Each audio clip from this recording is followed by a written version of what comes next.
everybody. Welcome to Fresh Out the Podcast, the greatest podcast in the universe, according to me. I am the board game guru, game master extraordinaire, Jahananan. And I'm the professional media and movie mastermind, the Funhouse, Drew Menhausen, and welcome to episode 158 of Fresh Out the Podcast. Sometimes when we go 2 weeks in between episodes, it doesn't seem that long on paper, but then I look at the stuff that we talked about, I'm like, man, Fantastic Four already seems like forever ago. Wow, it does. You're not wrong. Life moves fast. Have you been following its performance, like from a box office perspective? No. It's not doing. I've been following Superman a little bit more. How's Fantastic Four doing? It's kind of petering out a little bit sooner, I think, than people thought it would. It's made 470 million worldwide as of now, which is not as much as I thought it would make. Yeah. Superman's at almost 600 million worldwide by comparison, and it just, for some reason, it's like Fantastic Four opened pretty big, and it just hasn't had legs, and it's steadily falling each week. And Yeah.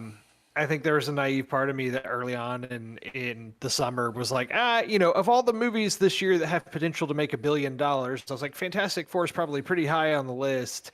And I mean, it's going to get half that. And I was like, Lilo and Stitch will make $500 million, and Lilo and Stitch passed $1 billion. So it just goes to show, don't listen to me. I don't know what I'm talking about.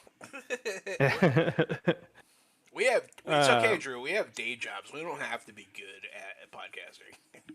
That's kind of, you know what? That's my excuse too, honestly. Hey, you're a successful media guy. You should hold on to that. It's okay that you guessed wrong on box office determination. I've been hearing things. I mean, Fantastic Four was so fantastic. I loved it a lot. But I think that everyone that was excited for it saw it early because it was awesome, and then everyone else is sick of Marvel, so it just doesn't have, have what it used to have, man. Yeah, that's the analysis that I've been seeing online too. The diehards, the fans are still going to be there on opening weekend. These movies are still going to open big, but it's not going to be mass appeal. They no longer have the non-fan. Before it's like every single one was an event. Everybody had to go see it, and now the casuals are like, I don't need to go see it in theaters. Yeah, man. Bro, and that's just kind of where we're at. My mom saw Endgame twice. Yeah. These movies are still going to do fine. Like, they're going to make $500 million most of the time, but like the days of them all consistently making upwards of 800 million are just gone. Like, that's just not going to happen anymore. Yeah. Hey, man. Even still, I would have put money that the Fantastic Four would be bigger than Superman at the end of the day, and that's not going to be the case. I don't know, man. They just need to pull back on the effects, focus on story, get us some good stuff, and, accept their $500 million. Like, it's not, you know what I mean? Like, chill. It's kind of nice to look ahead and have a little bit of a break. Like, there's not another superhero movie until Supergirl.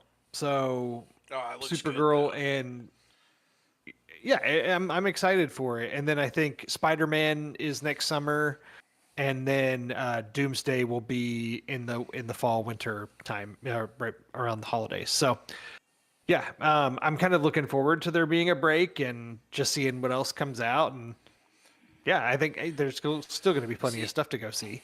I feel like what's been hot, because the box office has been suffering.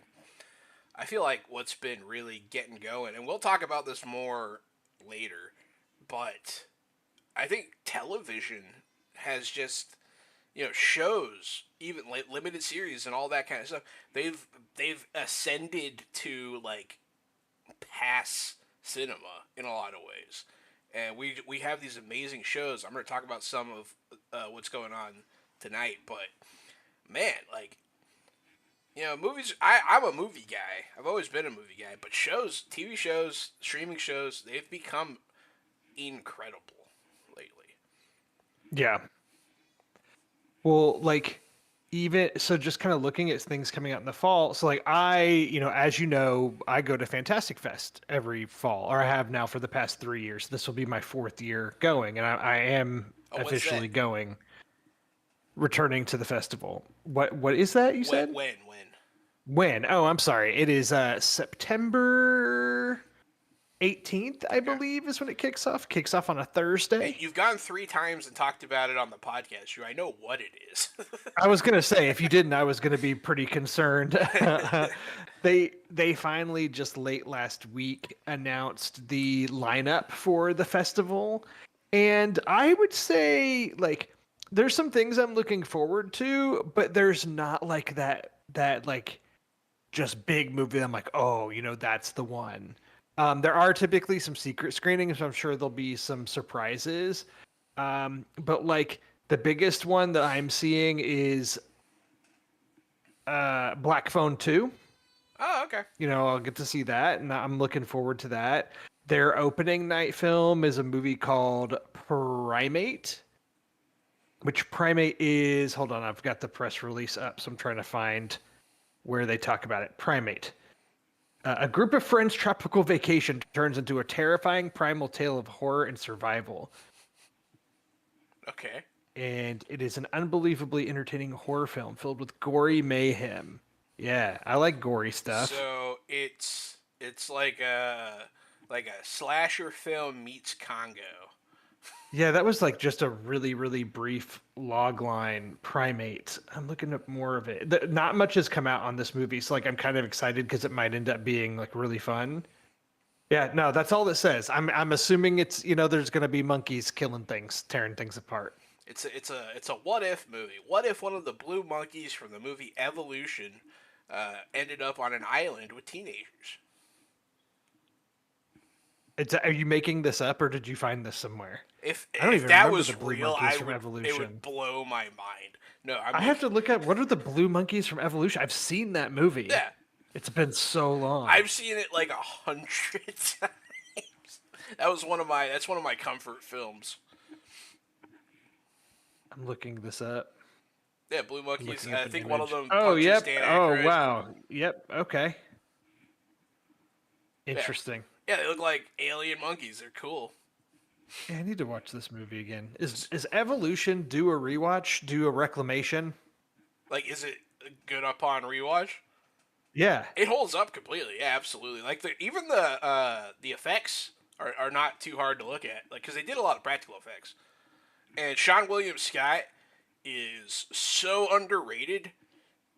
And that movie is so funny. And then you got David Duchovny, I remember Orlando Jones being funny in it. Orlando Jones is so funny in that movie. Can I get an ice cream? What flavor do you want? Doesn't matter. It's for my The fact that ass. you can the fact that you can pull out Evolution quotes I could. from the I'll film for the do. 2001 film Evolution. I'll do the whole movie right now. Let's not. I'll Let's not. I'll We're do it. already getting way off track. This is happening way I'm too sorry. I early. don't know what happened. I derailed the whole thing. No, but yeah, Fantastic Fest, that's coming up September. I will be there and I'll have a lot to say when I get back from it, I'm sure. In the meantime, let's see, looking at our list. Okay. Gamescon's ongoing, so that's exciting. There's like video game news popping off left and right, whether it's games that are being released for the first time on consoles they weren't previously available on, or new game announcements, or just games we knew about but finally seeing some gameplay. A lot going on there. We'll get into some of the things that you've seen that you're enjoying, Jahan. But before we get into that, I want to note that just today, the news dropped that the PlayStation console prices are all going up. Did you see this? Yes, I did see that, and it kind of blew my mind a little. Like I understand tariffs and everything, but like I remember consoles used to consistently decrease in price, like Right. all the time. Like it was a very normal thing, and it just doesn't seem like it's happening anymore. And it's kind of like from like an existential like capitalism's going to consume us all kind of standpoint. It's kind of terrifying. Yeah, we saw this. from an Xbox standpoint, I think already, if I'm remembering correctly. I know that we saw this with the Nintendo consoles, that everything's going up. So Yep. it's just, Those yeah, tariffs are it's the getting world real, we, dude. yeah. So like today, if you were on IGN, they had lists of like, here, today's the last day to get your PlayStation at this price before it goes up tomorrow. And like, I have to admit, it was a little tempting just because I have flirted with the idea of a PS5 Pro. Um, but that is you good over there? You good? Yeah, I think I've been using the wrong mic this whole time, so everyone just heard me clear my throat. I'm gonna. You're good. You're good. You're good. Um, I was just gonna say, like, I've been flirting with the idea of getting a PS5 Pro for quite a while, and then today seeing like, here's the thing. Here we go. I have a PS5. I Yeah. have a regular PS5. It works perfectly fine. It's great. I love it. I don't really have any reason to have a PS5 Pro. Like, I just, my TV that I use primarily for my gaming is a great TV. It's a 75-inch 4K TV. It is from 2017, I believe, so it's showing its age a bit. It's not like I've got like an OLED or something.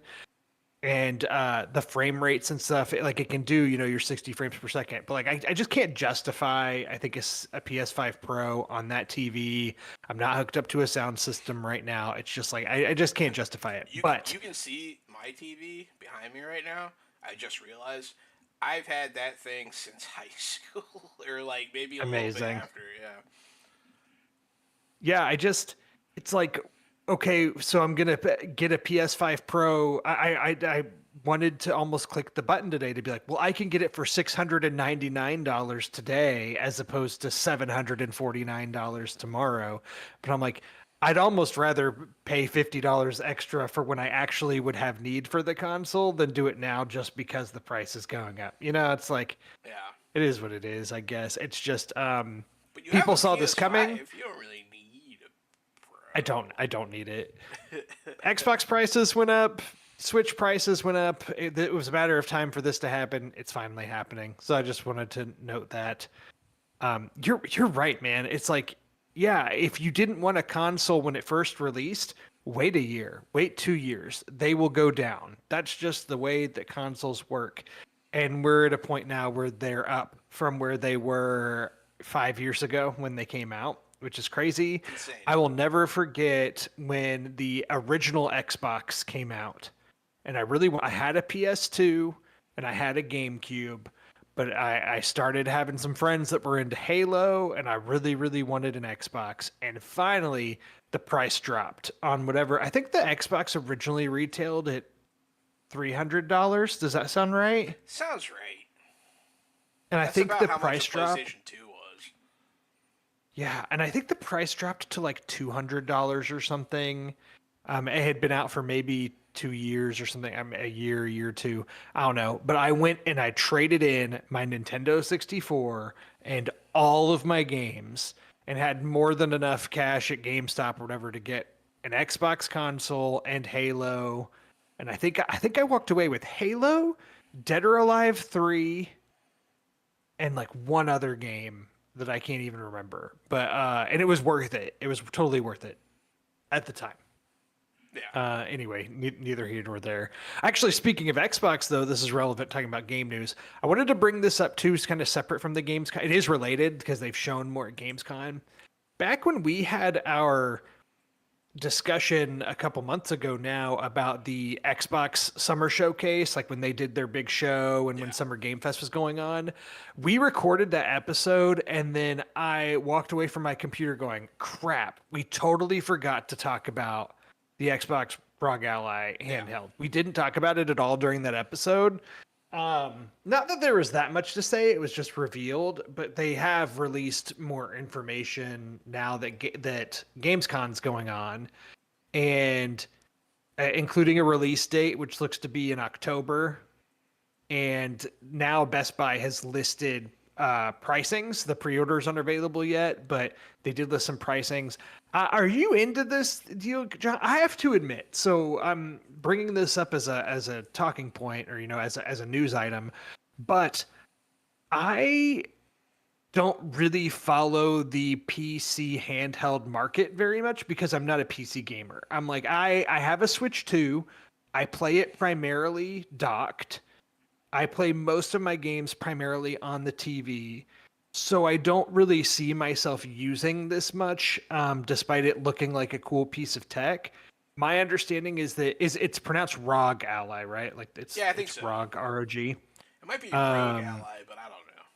yeah, I don't know either. ROG. Our friend Nick would know. I believe he has one or wanted one at one point of like just the traditional I think one. he does have one. The older Yeah, one, not this new one. This new one's very right. different. Yeah.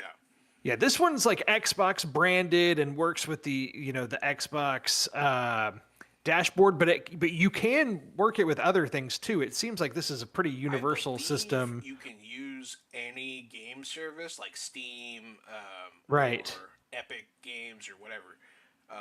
And so that, yeah, after I bought my Switch, I was like, damn, this ROG Ally thing, like, this would be really cool. Like, it's pretty much a Switch, but for Xbox and Steam. Like, I have a huge Steam library, not to brag, but I've been, loading up my Steam library for years. I have a lot of games that would be really good on handheld.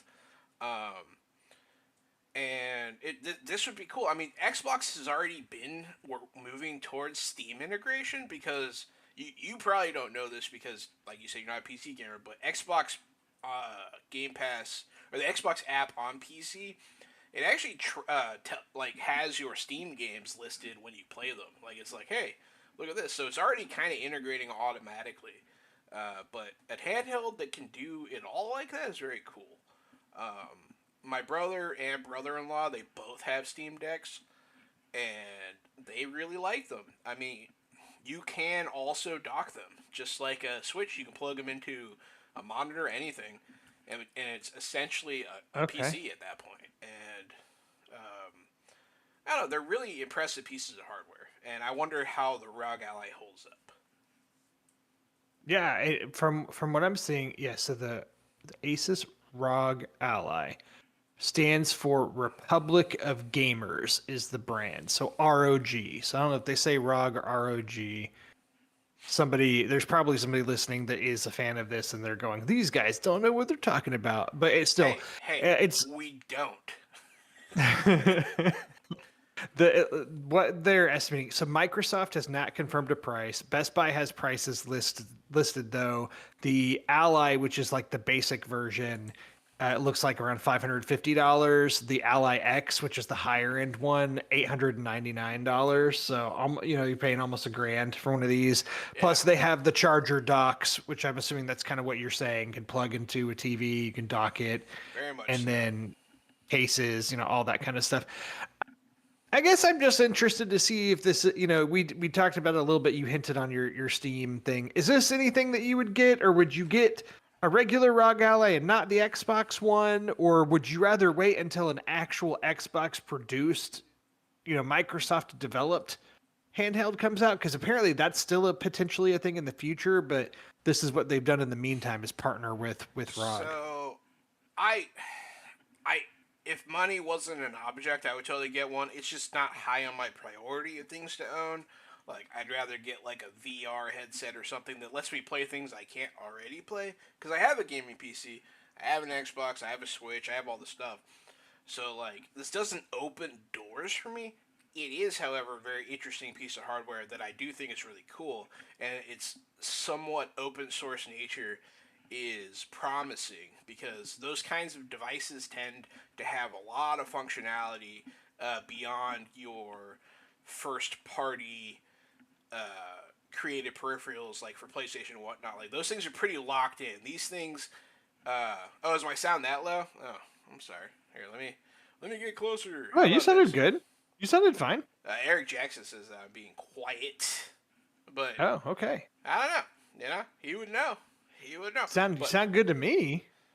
you You sound always good to sound good to me. me. You always sound good to me, buddy. Yeah, but so these things, they're really cool. A third party thing like this, open source thing, tends to have a lot of improved functionality. You're not going to be pigeonholed into certain things, and you can usually mod them, that kind of stuff, without them bricking your console. So I think a ROG Ally is a pretty solid bet if you are an Xbox slash Steam person like me. Yeah, especially with all the stories there were in that first month of the Switch 2 being out and how many people were like getting flagged for things that they maybe didn't even do and like acting like they had modded their console and those things were getting bricked. I was seeing those articles left and right in that first week of the Switch Yeah, 2's release. very much so. Well, anyway, well, that was a big thing out of Gamescom, getting some more information about that.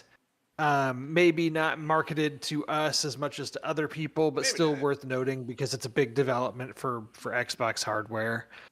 But yeah, the Gamescom's happening. There are game announcements happening left and right. You know, of all shape and size. Some big AAA games, some are smaller independent games, but there's been a lot. And I'm curious to hear from you. You know, we can't go through every game that has been announced. It's just there's too No, it many. was like 100.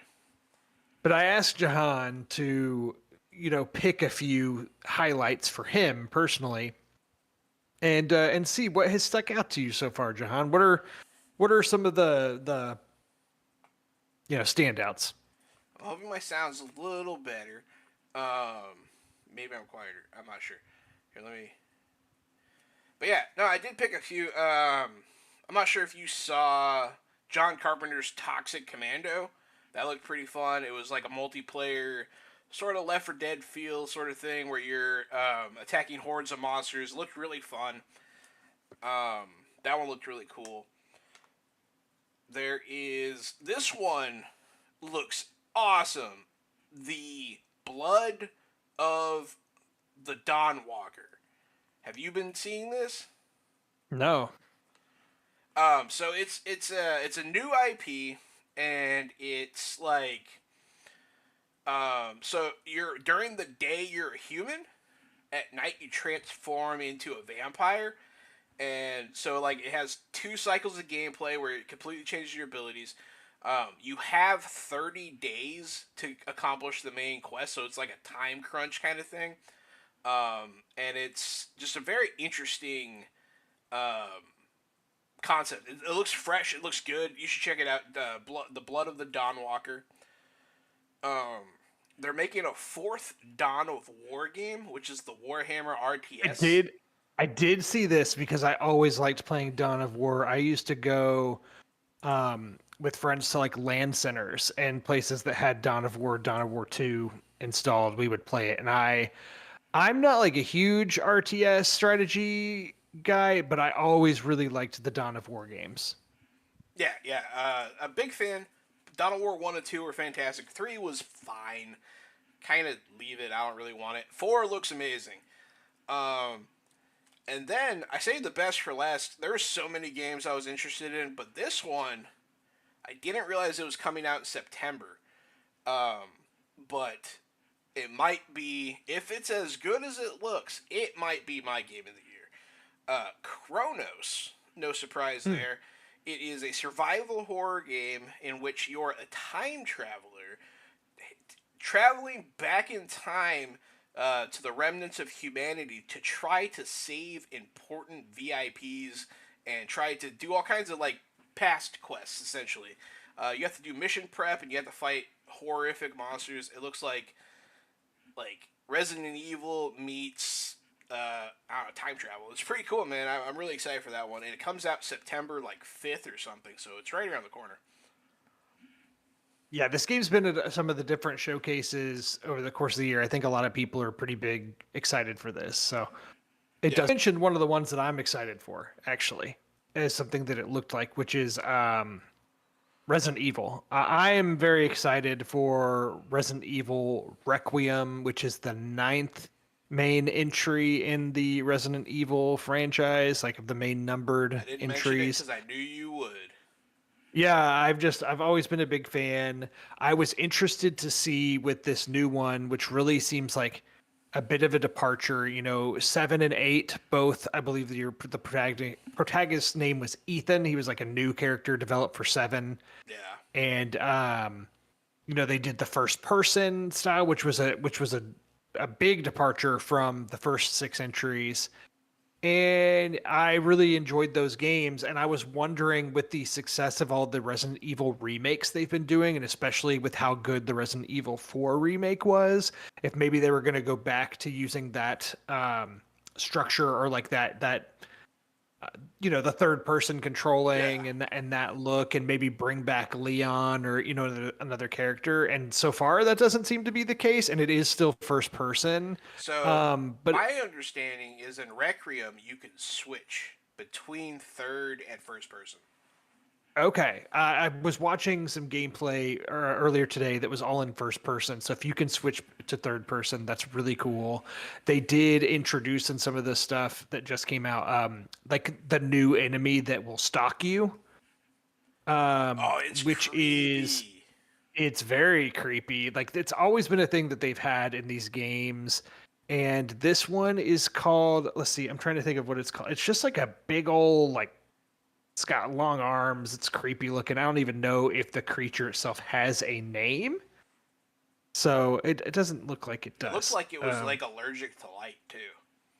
Yeah, it looks scary. If you're walking around in the game and then this thing, confronts you in a doorway, or it's gonna be creepy. So I'm really into this.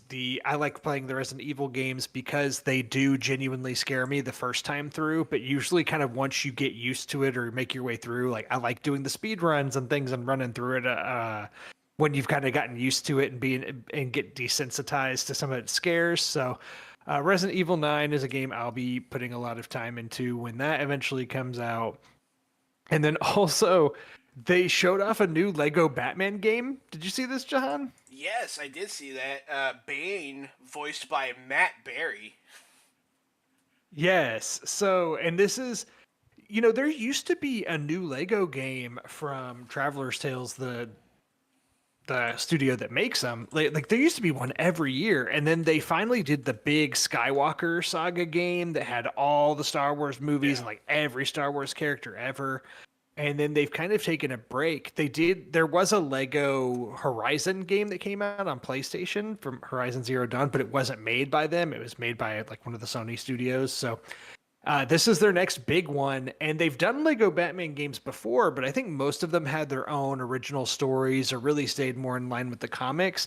This one looks like it follows more of the movie storylines and has like the Joker is Heath Ledger's Joker, but they also had stuff from the Batman, the Robert Pattinson, Matt Reeves Batman, and stuff like there. Um, but it looks really fun. It looks like it's going to be an open world. You can ride a Lego version of the Tumbler around, and I'm sure there's going to be tons of Batman characters and Easter eggs. So that will be a game that I'm sure I'll put a lot of time into. I like the Lego games. I think that they're very fun, especially when they're the IP that, I find enjoyment in, and Batman's Yeah. one of them. I mean, it looks like one of the better Lego games too. Yeah, I agree. The fact that they took some time in between, I hope that means that they've maybe updated some of their engines, or like added some new things, because that was the only thing with the Lego games, is as much fun as they can be, they're all a little bit samey. It's just different characters, different skins. You get some unique abilities for the characters, but like they're all kind of structured the same, right? Like do all the different levels, go back and get stud multipliers, get more studs to buy more things, and eventually get more abilities and free play to unlock everything in each level. Like that's basically how it works. I'm sure it'll still be that, but maybe they'll have some new abilities and things we haven't seen before. Yeah, I mean, I would expect so. Yeah, and then that's it. I've seen a few other things that I'm excited for, but nothing that has really blown me away. There's also been a lot of game news coming out that's not necessarily Gamescom affiliated, but just like, I don't know if you watched any of the Nintendo Direct that they did yesterday about Kirby Air Riders. I Did you did watch that? not, but I saw that it was a thing. I just wasn't really interested in 40 minutes on Air Riders. That's kind of how I feel. I was like, man, just because I have a Switch 2 and I'm excited for anything exclusive for it to come out, I was like, let me see if this sells me on it. It didn't. For me personally, it looks like Mario Kart but Kirby. It has some different stuff and some cool level design, and I'm sure there's some fun modes. The people that were a big fan of the GameCube version seem to be excited about this, Yeah. but for what they showed at the in the direct, there was nothing that hooked me and made me say, "Oh, you know what? I think I am interested in It that." doesn't make any sense. Why would you throw a second racing game into the spotlight so aggressively less than like 3 months since your mainstay racing game came out? Like, what are you doing? You know? Yeah, I'm with you. I'm assuming it's just like maybe there's something we don't know yet, or maybe they thought Metroid would be out around that time, but maybe Metroid's getting delayed. Because if this was a direct about Metroid Prime 4 and that they had said the I would release have date, watched which it twice. Kirby Air Riders is coming out in November, right? So say that this was just reversed and this was a Metroid Prime 4 direct and it was coming out in November. I would be ecstatic, pumped. I want to play something different on my Switch. I had a racing game. I had a fun 3D platformer with Donkey Kong. Now give me like a first person adventure game. Sweet. It's like a diverse array of games.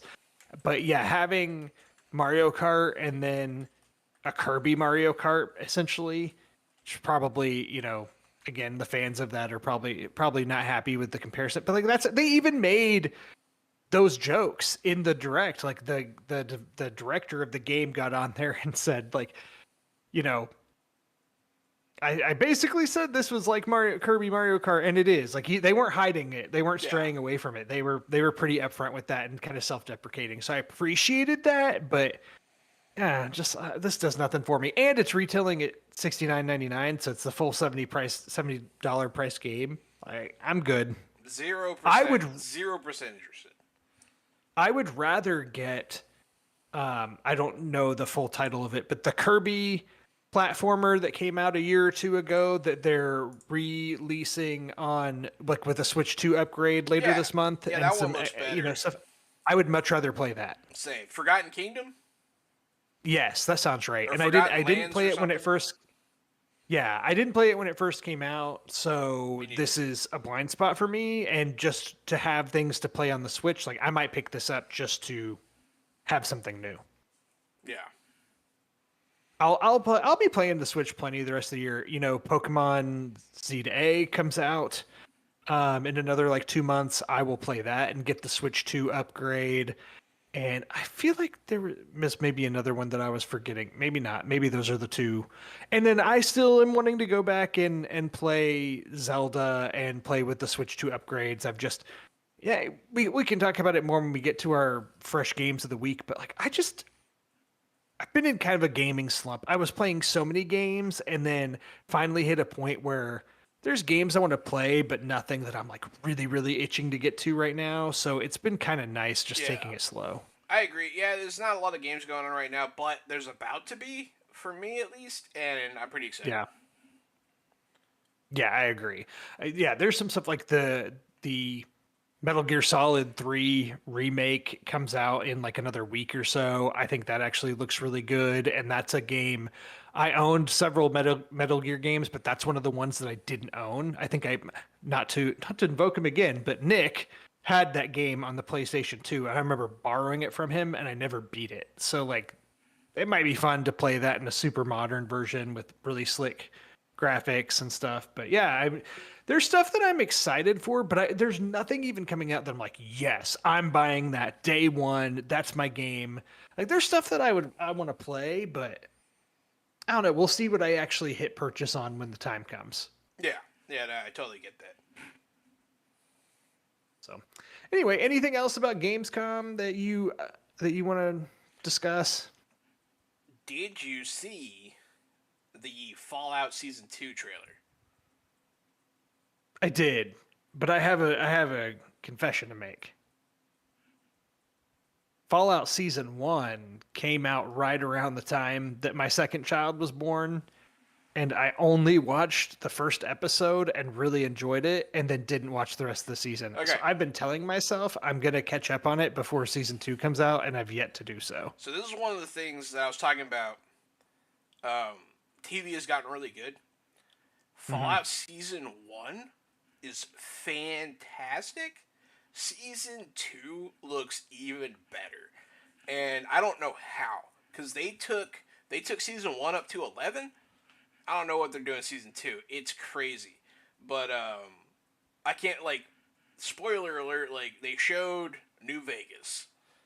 And Okay, that makes sense.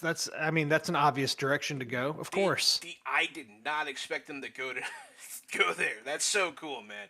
So cool. And Walter Goggins is back, and it's just, I don't know, man. I'm so excited. The season Yeah, 2 trailer got me so excited. we're all in a Walton Goggins high, after the White Lotus earlier this year, and he's Emmy nominated for it, so that's exciting. And then I actually like the lead girl in it, which I like her, and I Ellie can't think of Burnell. her name.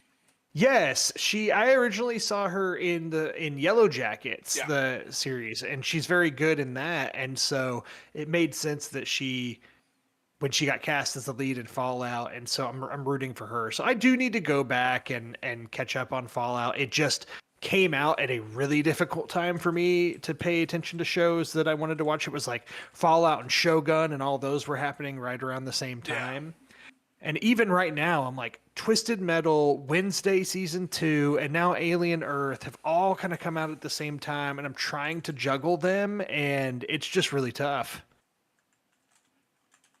Yeah, no, I totally get that.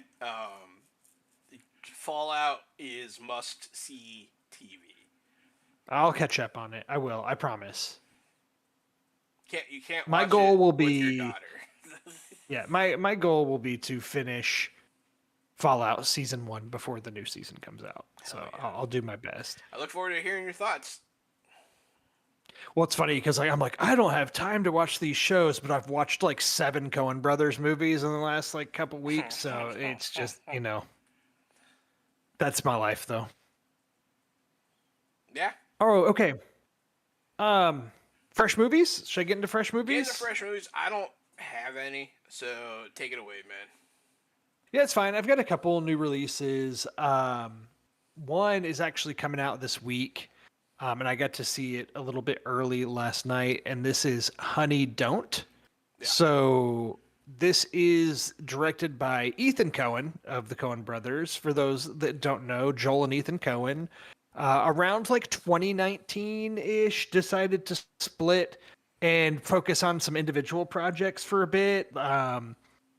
Joel Cohen went and directed The Tragedy of Macbeth, starring Denzel Washington as a solo directed film, and Ethan was doing some stuff I think on in the theater, like on Broadway or whatever stage stuff. But then he's now directed 2 movies, solo directed. He directed Drive Away Dolls that came out last year, and now Honey Don't, which is coming out this week, and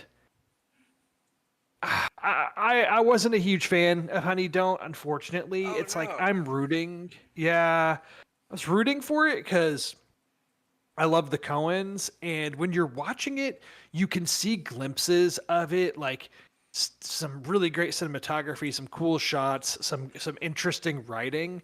This one in particular, it's like a murder mystery kind of deal where like Margaret Qualley plays a private investigator named Honey, and she's investigating this woman who died in a car crash, but they think that there may be some funny business happened, and it leads her to, this cult, like this church, um, with kind of a cult following that's led by Chris Evans, which he's having a lot of fun in this role.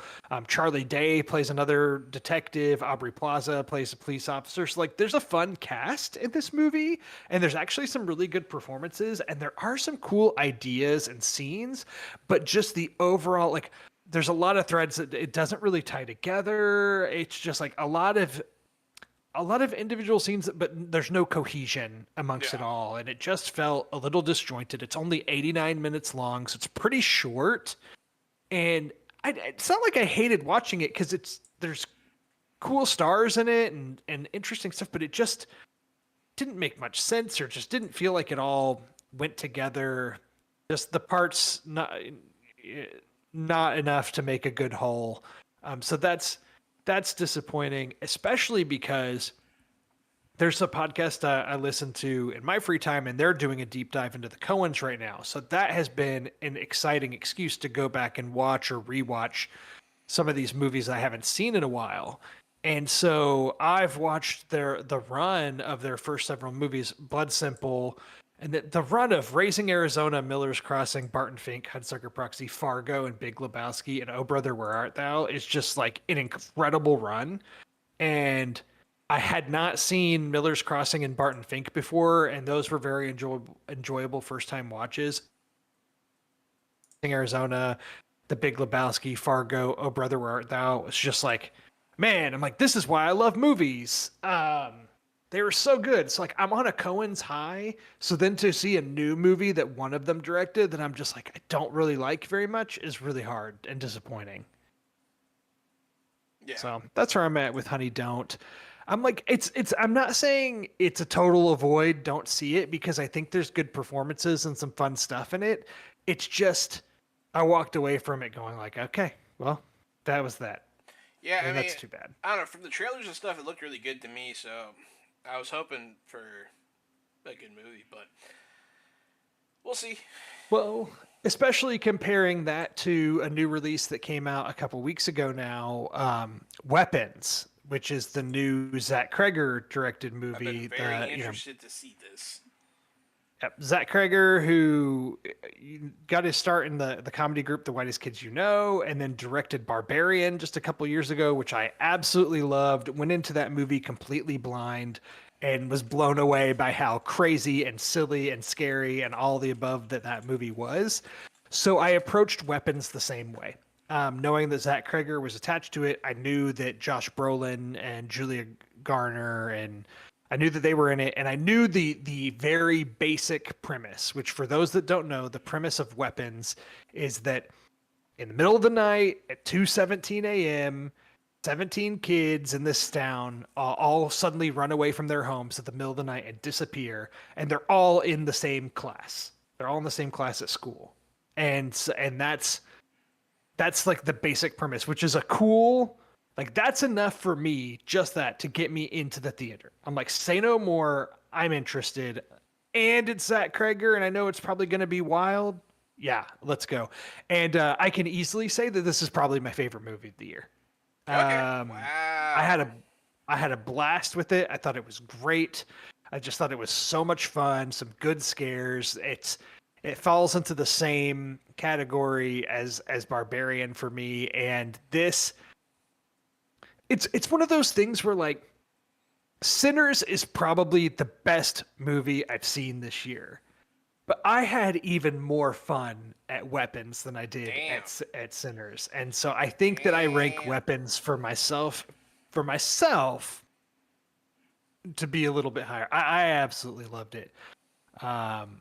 It was great. And I don't want to say anything more about it because I think that everybody should have the same experience that I did and go into this blind. So go see Weapons.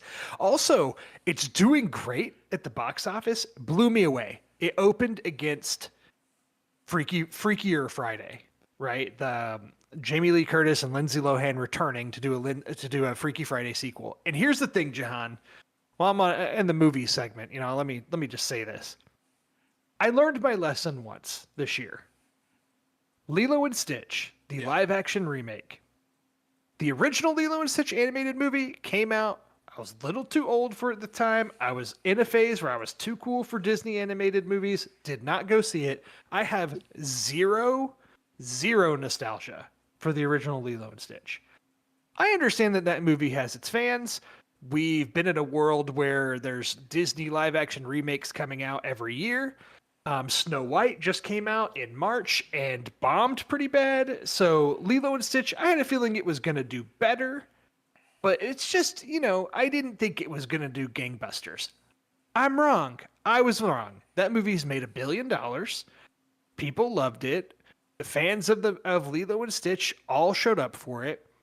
So it just goes to show, just because I don't have nostalgia for something doesn't mean that other people don't.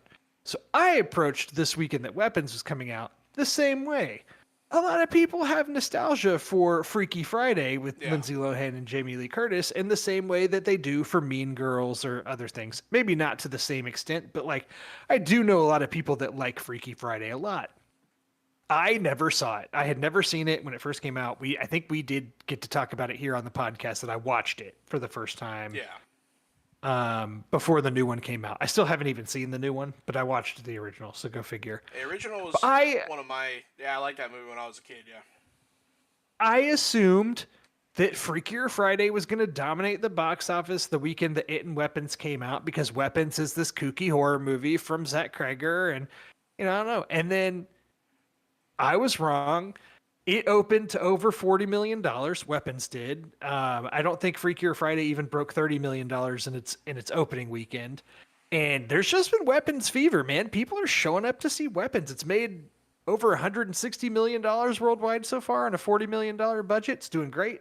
Great word of mouth. And yeah, I recommend it. Go see it in a theater if you can. Great movie. I really want to see it. The only other movie that I had on my list to talk about was Nobody 2. This is a sequel to the first that came out, I believe, in 2021, if I'm remembering correctly. Did you see Nobody, Jahan? I did, and I liked it. Yeah, I did too. I remember it got delayed due to COVID. It came out in, I'm seeing April of 2021 is when the first one came out. No, March of 2021. And I remember it was that time where like people were still kind of hesitant to go to the theaters. There wasn't a huge rush of people going. I was starting to go to the theater because I was vaccinated at the time and was like, yeah, I'm going to go back to seeing movies. And I remember there's all kinds of John Wick clones that come out all the time now. So when I saw Nobody, I was genuinely surprised. I was like, the action's good. It's actually funny. Bob Odenkirk is very good as an unlikely action star. I bought into it. I really enjoyed it. I didn't ever think that they would make a sequel, but here we are. And I'm happy to say that Nobody 2 really continued that for me. I think that of the John Wick clones of these movies, the copycat movies, the Nobody franchise is one of the better ones. Nobody 2 is probably not as good as the first one, but like it's up there. It's very silly. It doesn't take itself seriously, but there's still good action scenes. Bob Odenkirk is still an unlikely hero, but somehow is able to sell it. Like when he's throwing punches that feels like they hurt and like he's skilled. So I really liked it. I liked that a lot of it takes place in like an old water park. So they take advantage of that well by having fights in like an arcade or fights on a duck boat, like in the middle of the lake. And the end is like a big Home Alone type action sequence in the water park, complete with somebody dying and blood going down a water slide and pouring out the bottom. You know, like the stuff you would expect. That's what I'm talking about, dude. Yeah, good stuff. Nobody 2 won't blow anybody away, but if you're in these like John Wick type movies, I'll say this: Nobody 2 better than Ballerina, if you ask me, from this year. Yeah, which is an actual John Wick spinoff. Ballerina did not do well. Yeah, that's not good. Hell yeah, man! Is that all for fresh movies from Drew? That is all for fresh movies. Well, moving right along to Fresh TV. Well, we both watched at least some of Alien Earth. So, this show is like 96 on Rotten Tomatoes right now. It is doing really well. I had to watch it. What are your thoughts, Drew? Well, first off, I'll just say I'm a huge fan of the Alien franchise in general. I think even the lesser entries like Alien 3 and even Alien Resurrection. Okay. Like Alien 3 isn't very good. Alien Resurrection, I love. I think that all of them, even the less good ones, have things that I like about them, including 3 and Resurrection. Like to me, I still find those movies to be rewatchable. And I love Prometheus. I like Alien Covenant a lot. I thought Alien Romulus that came out last year was good. So like I'm just all in on the Alien franchise in general. I was a little nervous about a TV show because I'm like, it's set before the events of the original Alien movie, and how are you going to drag this out for 10 episodes? Is it going to be boring? What are you going to do? And I am pleasantly surprised at the lore that they're adding. I guess before I get too ahead of myself, so Jahan, you've watched just the premiere, Just the right? Just the premiere. first Just episode. the first one. Okay. I watched the first two episodes that came out. A third episode is now available as of last night. I just haven't had a Okay. chance to watch the newest one yet, but I watched the first two. And yeah, I thought they did a pretty good job. S- Despite us getting several alien movies and getting lore about like Wayland Yutani and some of the different corporations, nothing from that franchise has really been set on Earth. So it is kind of interesting to do that and show like the corporations that are running Earth, but also introduce us to some technology that we haven't really seen before. Obviously, the synthetics, the androids have been a big part of the Alien franchise dating back to Ian Holm in the original. And cyborgs and enhancements, that's been a thing, but they do some new things in this that I was like, okay, you have my attention. Very There's much been so.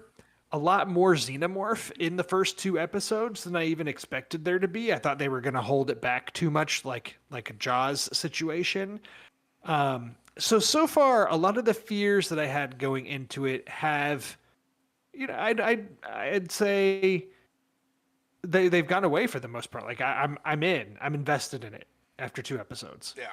Yeah, I wasn't that worried about it because this was announced around the same time as Romulus, kind of like as like a joint thing, and Romulus was so good, so I had high hopes for this. And then I heard the reviews were good. I watched the first episode. Holy crap, dude! So first off, the way that they absolutely nail the sets on the ship, and it looks Mm-hmm. exactly like the movie from the 80s. It's all clean, it's all it identical. All the sounds are there. You have that full feeling. And I really like what they're doing here. I'm not sure exactly what they're doing because I've only seen the first episode, but you got the xenomorph stuff, you got alien stuff, you got some new things going on, which I don't know what's going on with that yet, but I'm excited. But the whole thing about aliens, that universe is so interesting, and it's not just because of the xenomorphs. It's also because of you know Wayland Yutani. It's the way civilization is run by corporations. It's such a rich setting, and now we're finally hearing about other corporations, like you were saying. They're messing around with some more of the technology stuff. We're going to places we haven't gone in this universe, and like a it feels more fully realized. It feels like someone wasn't like, "Oh, I get to use xenomorphs in my movie. Let's just shit on this." It feels like a fully realized world now, where nothing is really taking the center stage. It's like a whole living, breathing thing. I don't know. That's what I'm feeling when I'm watching this, and some of the new sci-fi stuff that they're doing is very Black Mirror. It makes you question what humanity is, and like I don't know. When I was watching, I don't want to sound like pretentious or anything, but like I was like, this is art, dude. Like it's not. They didn't make this. It doesn't seem like obviously they made it to make money. It doesn't seem like it. It seems like they genuinely made it because they wanted to pose questions to mankind of ethics, of what we are. It has a purpose, you know what I mean? And it's just I think it's really well done so far. I'm very impressed with the first episode. I can only imagine how good this show's gonna get, and I'm a huge fan of the Alien franchise. This feather in the cap of the franchise, I think big things are gonna happen here. And it's worth noting the showrunner Noah Hawley has had a lot of success with taking film franchises and adapting them for TV, but like in a different way. For example, Noah Hawley is kind of the mind behind the Fargo TV series, which is like an anthology series, but um, taken from the again to go back to the Coens, but from a Coen Brothers movie. You've got he also was the showrunner in Legion, Okay. the X-Men spinoff show with Dan Stevens and Aubrey That Plaza. show was nuts. And now you're getting Alien Earth. So again, a big franchise adjacent series. And so his track record with these pretty good. So it's nice. It definitely gives me hope. I'm interested to see where it goes. Yeah. I'm excited to see more. Hell yeah, man. Yeah, I'm very excited. Hell yeah, everyone. Go watch Alien Earth. It's on by FX. It's on Hulu. It's not hard to find. Check it out. And then report back. Um, Another streaming Indeed. show. This is Alien was what I was talking about earlier when I was talking about Fallout. TV is transcending cinema in a lot of ways, and so I'm really excited for what's going on. Another good show streaming right now. Wednesday season 2. I had almost forgotten to say something about this. I thought we had already talked about it, but I I'm not. talked about it a little bit Yeah, on our last episode because it had just dropped that day, and I had watched the premiere. I had watched just one episode, so we talked yeah, about it briefly. yeah. I watched the first episode. We'll talk about it a little bit here, but we'll probably have a bigger discussion when we're done. Uh, Season 2, it feels a lot like season 1, which is a good thing. Wednesday's back. She's in good form. They've added all these new layers. They're really getting into like the powers of the outcasts and stuff, which is both interesting and weird. But I'm deciding I like it. Um, they're creating a whole lore. There's a lot of people. I've heard people be like they don't understand the the source material. And it's like the source material. What are you talking about? They're so far removed from the source material. This is not that. Like get over it. This is a murder mystery show with weird little people and werewolves and superpowers and stuff. Like get over it. But so far, I really like Wednesday. I think it's got everything that the first season did and then some. So I'm pretty excited. I will say this about it.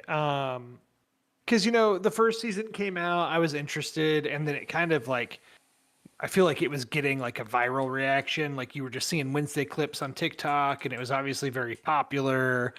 And I jumped on it late after you and Gary Yeah. spoke highly of it, and was really glad I got into it because I kind of zipped through it in a week. I watched the first episode of season 2, thought it was pretty solid. Started up the second episode a couple nights ago and was like struggling with it. It was late. I was tired.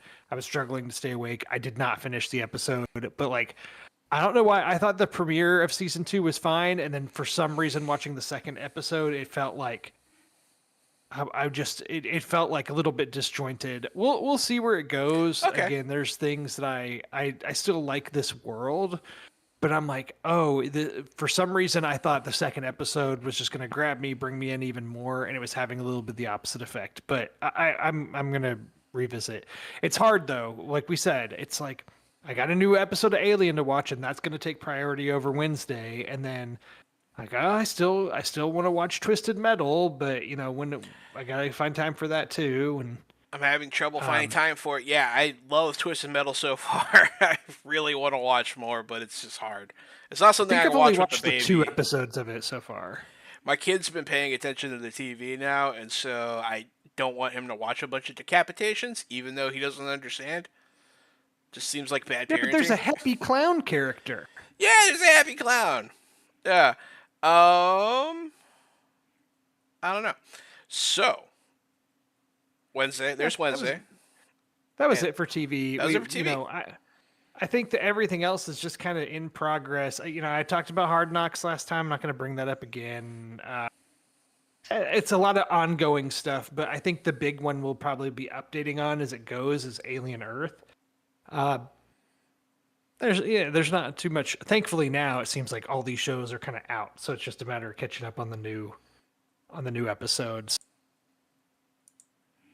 Yeah.